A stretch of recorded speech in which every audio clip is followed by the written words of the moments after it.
Alin po ba sir ang gusto nyo pong makita na RS? Ito ba? Parang, ayan. Ito po almost kapantay ko 5 feet. Ang variety po niya, ano, mga Brisa. Brisa Peach. Brisa Red. Yan, Brisa Peach. And then itong mahaba na to, Brisa White. Tapos meron pang isang bagong buhay. Yan, pero maganda yung RS nito.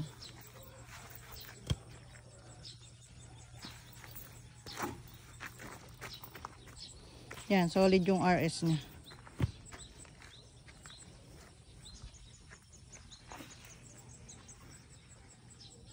Then ito pa po isang ano, Brisa rin.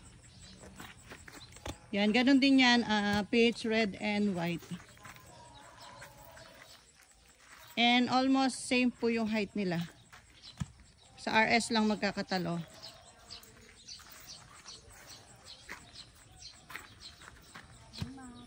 Morning. Pag ayos na't may ipapak na, tsaka nyo tawagin na rin mga lalaki, no? Yan. Then, ito yung white. Late lang mag-flower yung white, pero masipag din yung mamulaklak. Solid din yung RS niya, pero mas maganda syempre yung isa.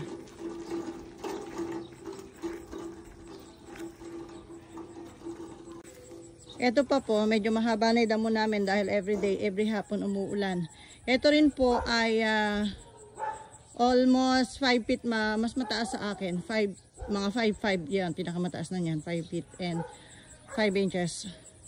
Ganon din po ito, mga Brisa Red, Brisa White, Brisa Peach. Yan, mga Brisa. Masipag po kasi mag-flower yan. Mga Brisa na yan. Yan, ganyan naman po yung RS niya.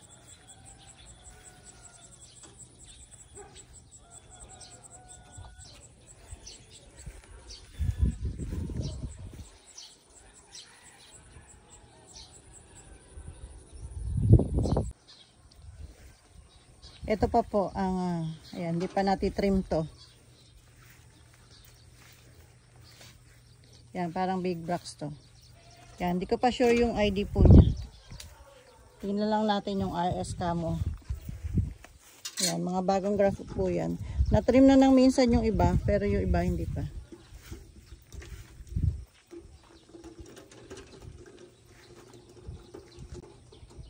Then ito pa po. Yan, mga bagong grafts sila. Yan, ito.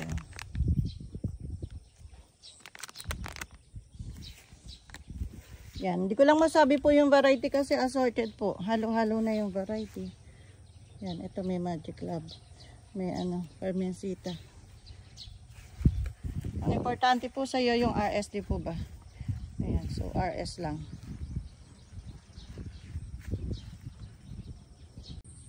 Tapos nandito po tayo ngayon doon sa aming pinagkagrapan. Ayan, mga bagong pa lang po. Hindi pa sure kung mabubuhay o hindi. Pero mga nakakagrap na sila.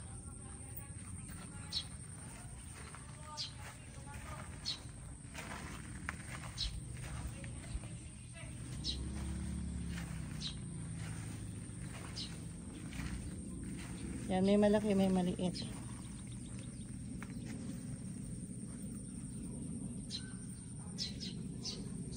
Soon to release.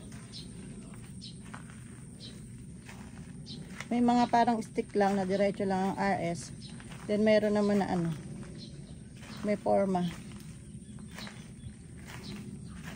Katulad po niya, no. May forma. Sana lang mabuhay yung pagkakagrap niya.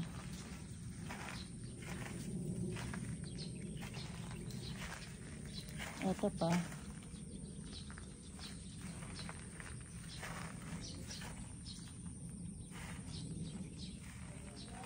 Lahat ba ng may buhay nabuksan mo na? Yan, yung iba po medyo may buhay na, nabubuksan na.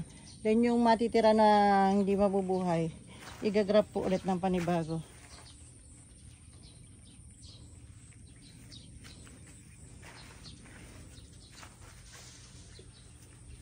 Yan, ang ganda sana kung mabubuhay. Ang gaganda ng RS nila. Kung mabubuhay lang. Hindi po nape-perfect, hindi na Pa 100% ng mga taga-graph ko. Pumapasok po kasi ko hindi na pandemic. Nung pandemic po ako nag-graph eh. Ngayon hindi na pandemic. Hindi na ako pwede mag-graph.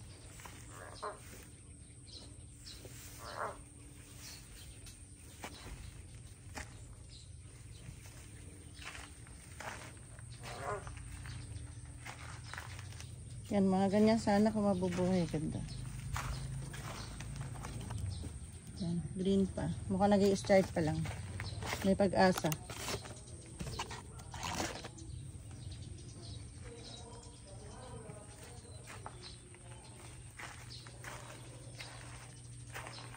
Eh, nasa Madinere, hindi naman nagagrapir yan, no?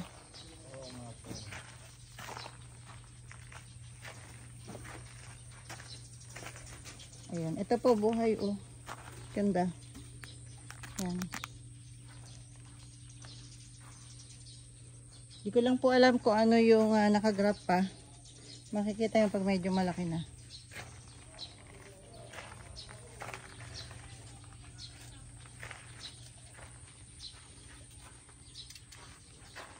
Ito, pangalawang graph na to eh. Buhay na yung una niya.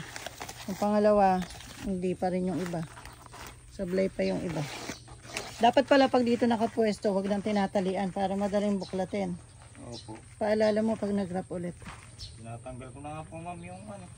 Yung tali. Tali po buhon po para po pag tinignan. Oo nga, nasisira pag tinignan eh. Pag pinilit eh.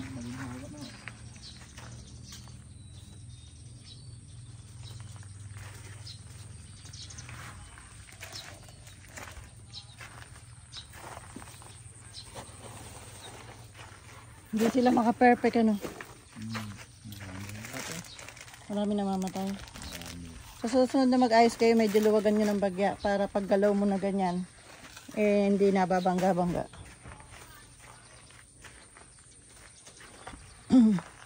Kahit nasa lilim na namamatay pa rin yung iba, no? Napakainit po kasi. Kahit nasa lilim na ganito.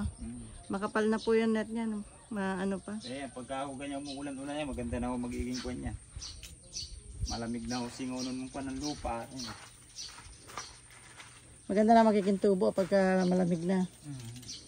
Basta wag lang mauulan, eh safe naman yan.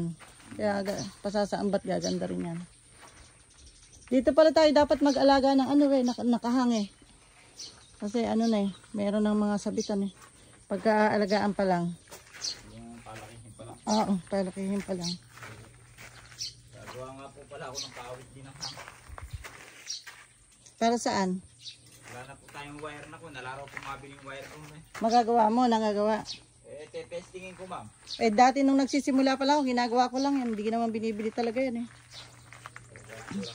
Magagawa yan. Bumili ko kung isang kilong kanina. Lambring maliit eh. Pag walang ginagawa eh, marami pa tayong ayusin. Sabagay si Joel at si Lucky nag-aayos dun sa likod eh. Ito po yung ating mga tusok-tusok. Ang dami rin nabuhay ni Rehan, oh. Opo, yung tusok-tusok ang marami. Dapat eh, puro ganito. Kaya lang, pag maliliit yung sanga, namamatay agad pag ganito. Ang maganda lang dito, yung medyo mataba.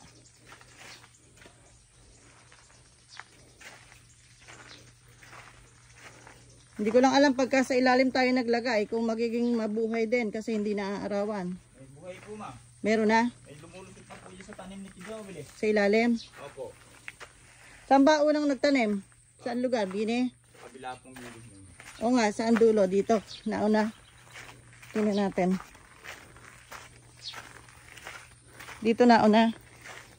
Na lugar. Ay, wala pa tanim dito. Sa kabilang gilid po na yun.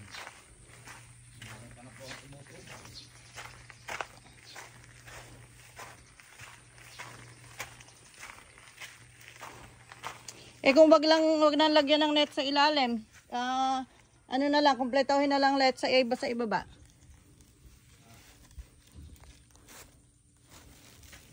Ayun, ito yung mga unang tanim niya. May tubo na.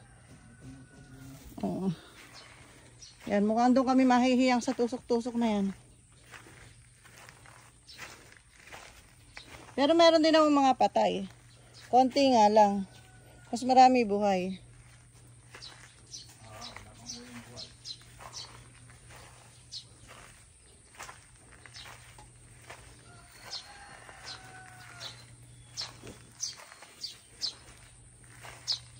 Ayan, so yan po, kaya po ako nag-video. Merong gustong mamili ng mga RS.